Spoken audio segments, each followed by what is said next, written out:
High, welcome to my 19 ML blog.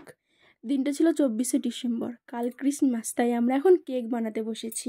আমাদের দুটো cake বানিয়েছি, এখন আমি মামিদের ব্যাটারটা তৈরি করছি। অ্যানিভার্সারিতে কেক বানিয়েছিলাম দেখে বাবা বলছে তাহলে ক্রিসমাসে তোরাই কেক বানাবি, তাহলে আর টাকা খরচ করে কেক কিনতে হবে না। আমাদের দিকে পাশের বাড়ির একটা কাকিমা বলছে তাহলে আমাকেও বানিয়ে দে, তো তারটা এখন বানানো চলছে। কেক রেডি হয়ে যাওয়ার পর গুছিয়ে রেখে আমরা এখন ঘুরতে বেরিয়েছি, কারণ কাল 25শে ডিসেম্বর কোথায় ফিস্ট হবে সেটাই দেখার জন্য। দূরে দেখতে পাচ্ছ ওইগুলো মৌমাছির চাষ হচ্ছে, আর আমাদের ঢোপি ক্যামেরার সামনে লাফালাফি করছে। তো আমরা এখন পৌঁছে গেছি, এখানে খাল কাটা হচ্ছে, এখানটাই পোলটা হবে, পাকার পোল।